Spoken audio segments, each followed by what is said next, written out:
For faction warfare, I want my ship to get into a plex and have a fighting chance against brawlers, scramkiters or kiters. This beam slicer has the damage and range to do so, but it suffers from poor tracking. Brawlers can get under its guns. I solved this by fitting an afterburner and a web, and since I'm not kiting, I might as well fit a decent tank.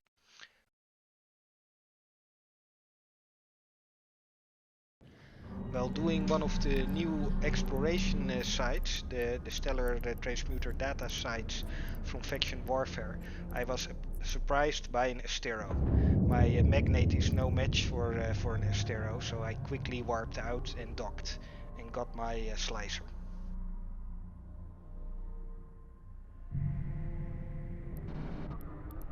One of the issues with an afterburner web slicer is of course that you can't hold down your opponents. They can warp out at any time. But in this case, by switching my ship very fast, I hope the Astero would still be fighting the NPCs. The NPCs have points and they would hold him down while I could finish him off.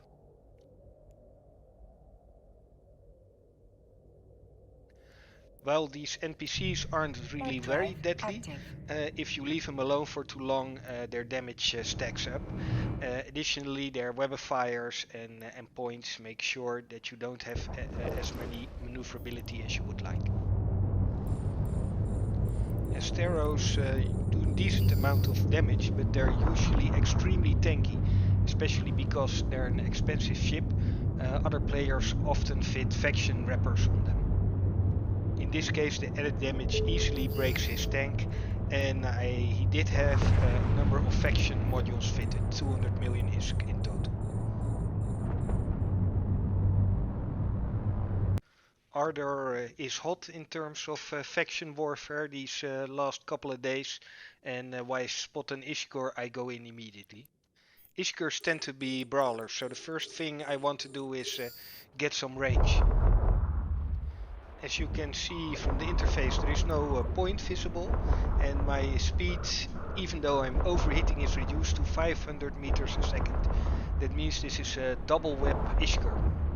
Even though I'm double webbed, I'm still gaining distance. This is because he probably didn't overheat his afterburner, thinking he would get me without it. Once I'm out of range, he does release his drones, but way too late. He activates his assault damage control, giving him temporary near invulnerability. It also gives him the time to see the way the fight is going, and he decides to bail. In the past, before the assault frigate buff, all frigates were more closely matched, but today most assault frigates are not killable in a brawl slicer. A Rifter has appeared on D-scan, so I try to make short work of the NPC. I really like the Rifter, it's a good all-round ship, only it takes an experienced pilot to make full use of its capabilities. In this case, my opponent is one such an experienced pilot. He's from the Smile and Wave Alliance, and they are well known for using pirate implants when they're flying their ships. I let him close and then suddenly move away at an angle, forcing him to overshoot and turn while I webify him. Even though I'm slowly gaining distance and are well outside the optimal of the autocannons, he's still hitting me for quite some damage. This is due to the fall off bonus that Rifters get, meaning they still hit for about 50% of their damage out to 10 kilometers. Here you can see me changing my tactic. As soon as I hit 7500 meters, I will set keep at range. This is because I want to keep him interested. If I take too much distance, he will consider the fight lost anyway, and I want to keep him interested because I'm not using a point to hold him down. Fortunately, my last volleys are enough to kill him. But even if he didn't, my ally that came in would have ensured the kill. Post-fight analysis revealed that I did over 4400 raw damage to him, which is a clear indication that he was using pirate implants. I moved back from Auga to Ardar and I see two hostiles jump into the system from the same corporation. I see only one on D-scan though. That means they're probably trying to warp in staggered so as not to scare me, knowing that I can't brawl two of them at the same time. To counter this strategy, I've put some distance between me and the warping point. Not too far that they will get disinterested, but far enough so that they will not get immediately jumped if I engage with the first. Note that I'm not moving at all. I want to make it think that I'm AFK and that he can tackle me and call in his buddy.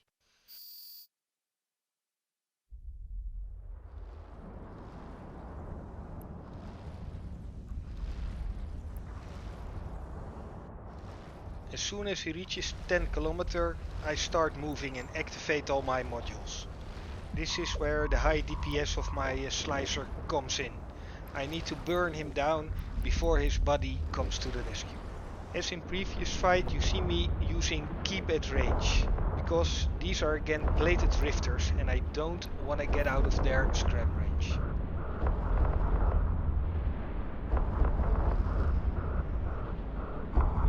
I kill the first one well before the other one comes into range. That poses a problem since he might just warp off, so I immediately stop repairing and pretend I'm like a wounded target. I sit still because I want him to tackle me. I just switch crystals for the right ranges as he comes closer and closer. As soon as he comes within overheated weapon range, I start moving again so that they don't get issues with my tracking, and I switch my crystals for the close range high tracking variant. Even though this rifter was also the same fit, a heavy plated variant, the 2 to 3 kilometer extra distance I put between us helped me to tank it much more easily.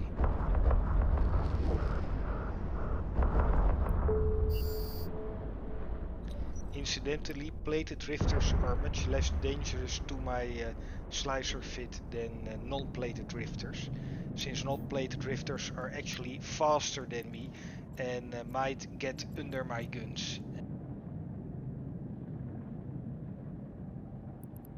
I noticed an Eve streamer in the local and knew that he just joined faction warfare and was experimenting with breachers.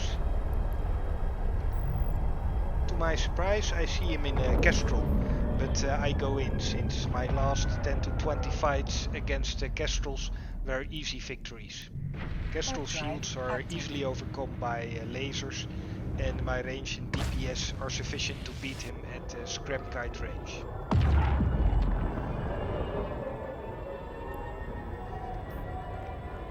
As I'm overconfident, I use keep at range here, which is the bad choice to make. It would have been better to double click straight into space, because keep at range also makes you ship turn, which you can clearly see once I speed up the video again. This Kestrel has me double wet, reducing my speed to a mere 500 meters per second. So even though I inflicted a lot of damage in those first two volleys, the Kestrel manages to get under my guns. Tanking at this point only really delays the inevitable. My only hope is that his afterburner burns out.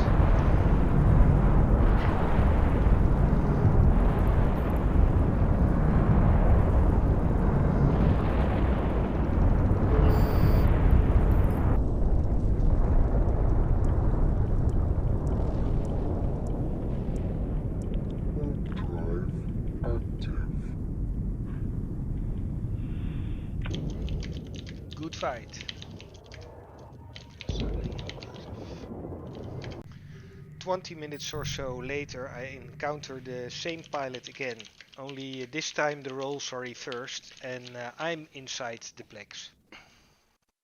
This allows me to set up at my preferred range, which I want to be about between 8 and 10 kilometers. This range should be enough to keep him interested. Remember, if I just sit out at 20 or 30 kilometers, I can still hit him and easily avoid his webs, but then he will just warp out since I don't have any point. So I want to keep him interested. I want to keep him think that he can just win.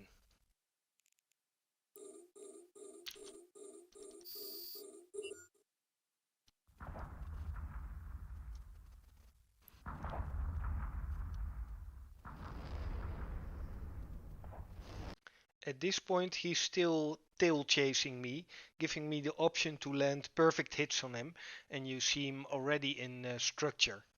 However, if you look closely at the next clip, you see him moving to the side, reducing my ability to hit him.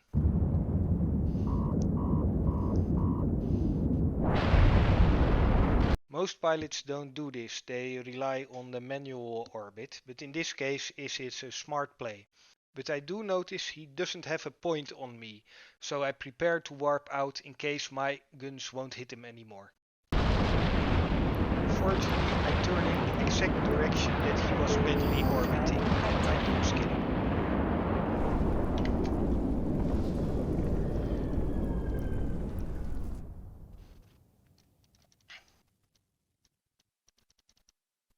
After the last fight, I was flying back to RZ to dock up before downtime, but while passing Ezara, I saw this Thrasher on scan, so I warped to him immediately.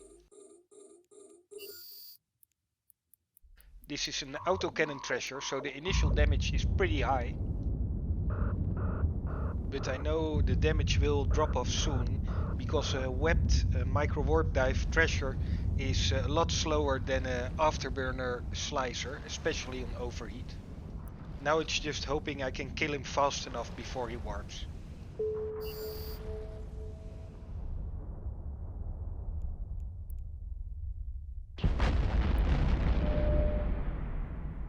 I love fighting Thrashers because it's usually a close fight and you never know what you're gonna encounter, if it will be an autocannon Thrasher or a long-range artillery Thrasher.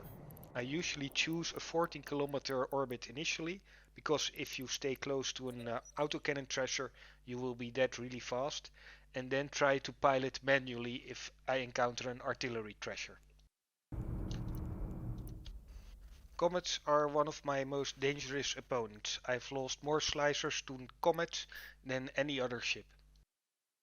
A comet can have good damage, good range as well as a good tank, like my slicer, but it has that all important third mid slot. This comet closes with me immediately, so I'm guessing he is blaster fitted. At this point in the fight it seems I am ahead. I'll still have all of my armor while he lost all of his. However, most of a Comet's tank is in his structure, as they are usually fitted with Tech 2 transverse bulkhead rigs.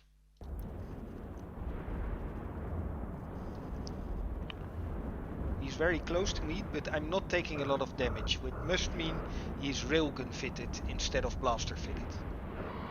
He has 50% more tank, but I have 50% more damage, so it's a roll of the dice. These kind of fights are usually so close you don't really need a point.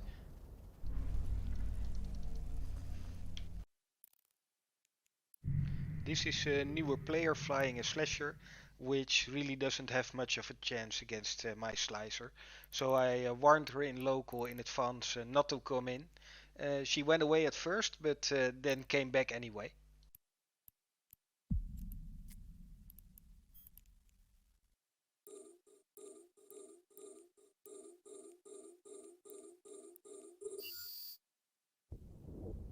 Here I'm being intentionally lazy. I activated and overheated my prop mod, but I'm not moving yet. A Slasher has superior speed to a Slicer, a small signature radius, so in the hands of a competent pilot it could easily get under my guns and kill me. Even though the Slasher approached within 4 kilometers, I create a perfect tail chase scenario which my beam lasers will hit for full damage and quickly kill the Slasher.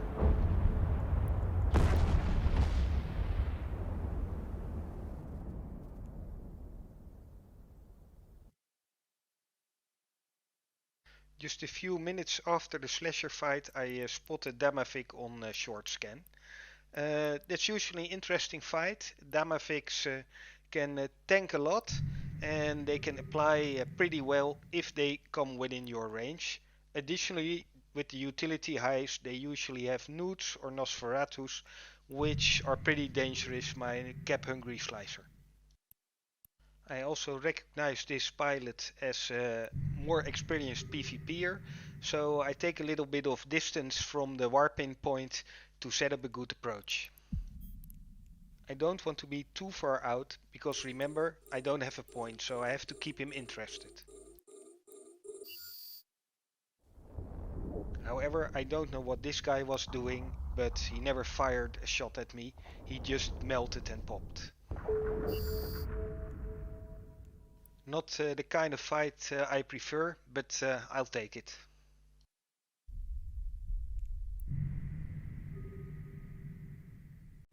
Normally, a fight against a Damavik is way more exciting, but usually Damavik pilots prefer to engage at a closer range. I was kind of surprised that this guy warped in on me anyway, but maybe he's seen my kill board and seen I was flying a Brawl Slicer.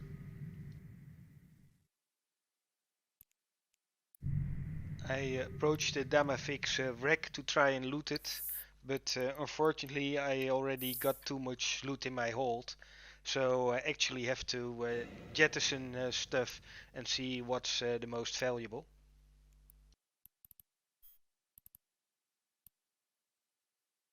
I keep hitting the directional scan because it's faction warfare. Sometimes it might be silent for half an hour or an hour, but sometimes the fights just keep coming in.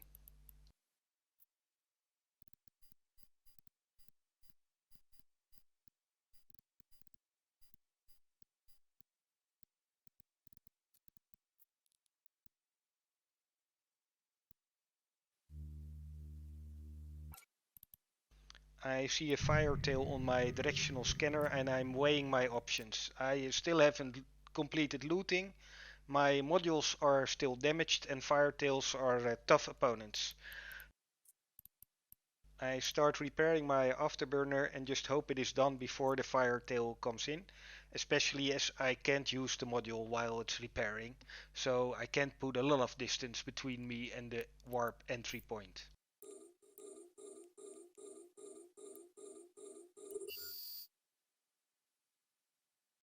The Firetail is on me in a few seconds, so I have to stop repairing and activate the afterburner to have my weapons track because it's obviously autocannon fitted. What happens next is what I call bouncing. He keeps running his micro warp drive and trying to orbit or approach me, but he keeps bouncing in and out of his optimal range. And because his micro warp drive increases his signature, I'm usually being able to hit for full damage while he's missing some of his shots. He realizes he's going to lose, and as an experienced pilot, he warps out in time.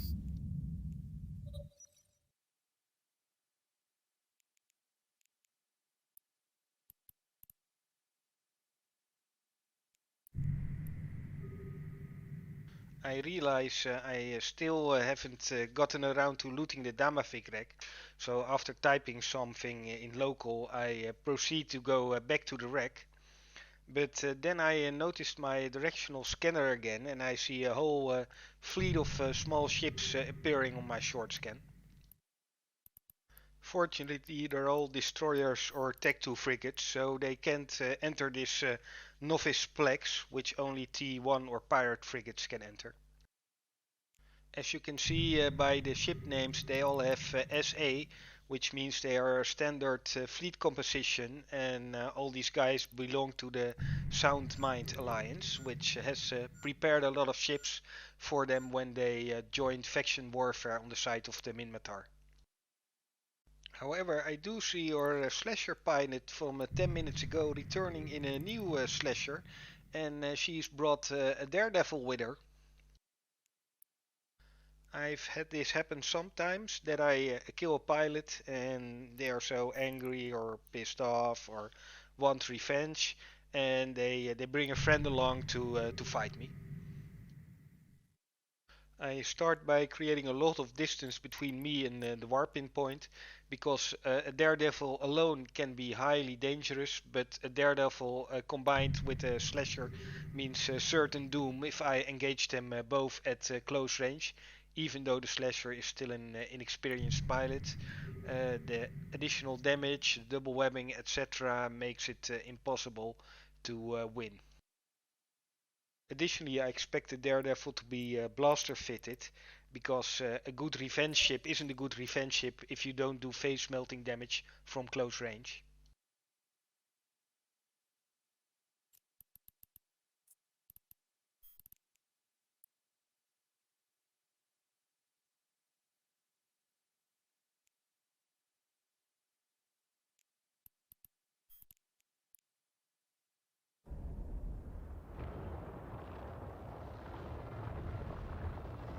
Unfortunately, the Daredevil is afterburner fitted, which means he isn't going to do a mad dash to close with me, leaving his comrade behind.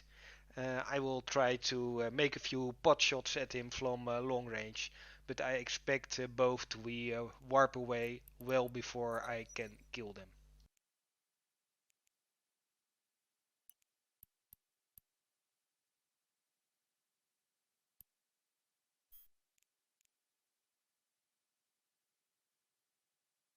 The slice is very versatile in the sense that with beams it can easily hit out to its maximum lock range. In fact, with Aurora crystals, my optimal range is 62 kilometers, while my lock range is only 50 kilometers. So I load long range crystals and let it rip.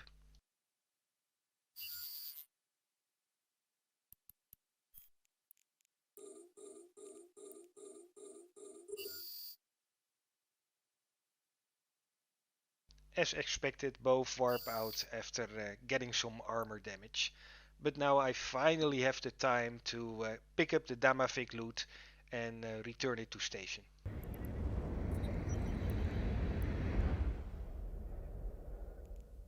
I dropped off the loot, and since the novice is done, I warp to the small plex to continue my efforts there.